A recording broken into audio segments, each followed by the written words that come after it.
ఇది Som Prakash versus union of ఇండియాకి మధ్య 1981లో వచ్చిన తీర్పు. ఈ తీర్పు ఏంటంటే, ఈమె సోమ్ ప్రకాష్ అనే వ్యక్తి ఈ oriental fire and general insurance కంపెనీలో పనిచేసేవాడు. ఈ పనిచేస్తూ ఉంటే ఏం చేశారంటే ఈయనని తొలగించేశారు. తొలగించినప్పుడు ఈయన కోర్టులో ఛాలెంజ్ చేశాడు.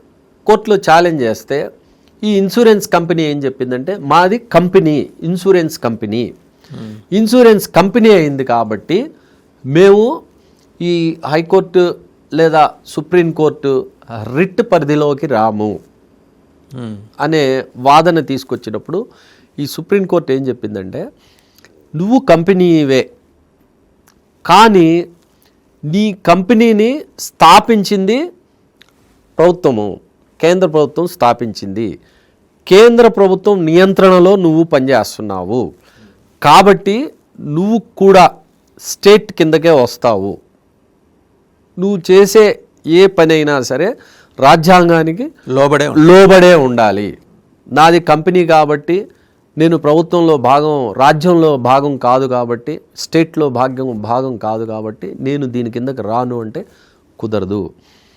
కేంద్ర ప్రభుత్వం లేదా రాష్ట్ర ప్రభుత్వము స్థాపించిన కంపెనీ కానీ సంస్థ కానీ లేదా కేంద్ర రాష్ట్ర ప్రభుత్వాలు నియంత్రిస్తున్న ప్రతి సంస్థలు కూడా రిట్ పరిధిలోకి వస్తాయి అని ఈ కేసులో తేల్చడం ద్వారా ఈ రిట్ పరిధిని, సుప్రీంకోర్టుకి హైకోర్టుకి ఉన్న రిట్ పరిధిని పెంచింది.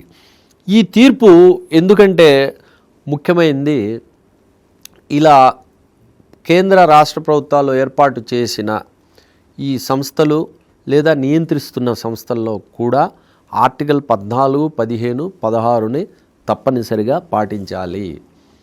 అందులో ఉద్యోగాలు ఇవ్వాలి అంటే అందరికి కూడా సమాన అవకాశము ఇవ్వాలి, ఎందుకంటే అవి కూడా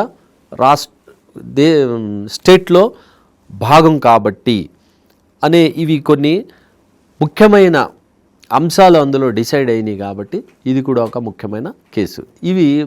ఈ కేసులు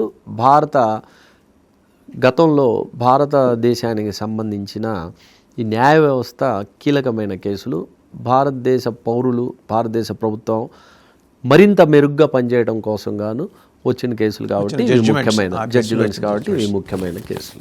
thank you very much Bashir Ahmad గారు. సో చూసాం కదా, దాదాపు ఒక 10 నుంచి 12 కేసులు